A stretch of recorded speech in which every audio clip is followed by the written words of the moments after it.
ಮೊದಲ ಯೋಜನೆ ಹಳ್ಳ ಹಿಡಿತ. ಕೋಟ್ಯಾಂತರ ಹಣ ಖರ್ಚು ಮಾಡಿ ನಿರ್ಮಿಸಿದ ಯೋಜನೆ ತುಕ್ಕು ಹಿಡಿದಿದೆ ಎನ್ನುವ ಆರೋಪ ಕೇಳಿಬರ್ತಾ ಇದೆ.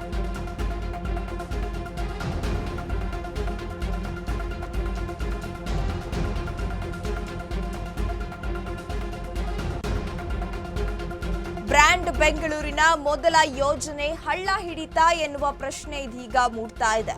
ಕೋಟ್ಯಾಂತರ ರೂಪಾಯಿ ಹಣ ಖರ್ಚು ಮಾಡಿ ನಿರ್ಮಿಸಿದ ಯೋಜನೆಗೆ ತುಕ್ಕು ಹಿಡಿದಿದೆಯಾ? ಪಾಲಿಕೆ ನಿರ್ಲಕ್ಷ್ಯಕ್ಕೆ ಜನರ ತೆರಿಗೆ ಹಣ ವ್ಯರ್ಥ ಆಯ್ತಾ ಅಂತ ಹೇಳಿ ಜನ ಆಕ್ರೋಶವನ್ನ ವ್ಯಕ್ತಪಡಿಸುತ್ತಿದ್ದಾರೆ. ಕೋಟಿ ಕೋಟಿ ವೆಚ್ಚದ ಪ್ರಾಜೆಕ್ಟ್ಗೆ ಇನ್ನೂ ಕೂಡ ಜೀವ ಸಿಕ್ಕಿಲ್ಲ ಅಂತ ಹೇಳಿ ಇದೀಗ ಆರೋಪ ಕೇಳಿ ಬರ್ತಾ ಇದೆ. ಒಂದ್ ಕಡೆ ನೋಡಿದ್ರೆ ಡಿ.ಕೆ. ಶಿವಕುಮಾರ್, ನಮ್ಮ ಡಿ.ಸಿ.ಎಂ ಆಗಿರುವಂತಹ ಡಿ.ಕೆ. ಶಿವಕುಮಾರ್ ಎಲ್ಲಿ ಹೋದ್ರು ಹೇಳ್ತಾರೆ ಬ್ರ್ಯಾಂಡ್ ಬೆಂಗಳೂರು ಮಾಡಬೇಕು ಅಂತ. ಹಾಗಾದ್ರೆ ಬ್ರ್ಯಾಂಡ್ ಬೆಂಗಳೂರು ಮಾಡಬೇಕು ಅಂತ ಹೇಳಿ ರಸ್ತೆಗಳಿಗೂ ಕೂಡ ಎಲ್ಲಿ ಒಂದ್ ಕಡೆ ಗುಂಡಿ ಬಿದ್ದಿದೆ ಅದನ್ನ ಮುಚ್ಚಬೇಕು ಅಂತ ಹೇಳಿ ಬಿಬಿಎಂಪಿ ಅಧಿಕಾರಿಗಳಿಗೆ ಮಾಹಿತಿಯನ್ನ ಕೊಡ್ತಾರೆ. ಅದನ್ನ ತೋರಿಕೆಗಷ್ಟೇ ಅವರು ಮಾಡಿದ್ರು. ಇದೀಗ ಮತ್ತೆ ಈ ಯೋಜನೆಗೆ ಯಾವುದಕ್ಕೂ ಕೂಡ ಜೀವ ಸಿಕ್ತಿಲ್ಲ ಎನ್ನುವ ಆರೋಪ ಕೇಳಿ ಬರ್ತಾ ಇದೆ.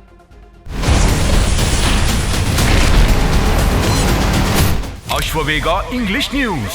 Coming soon. Your channel, your voice, your trust.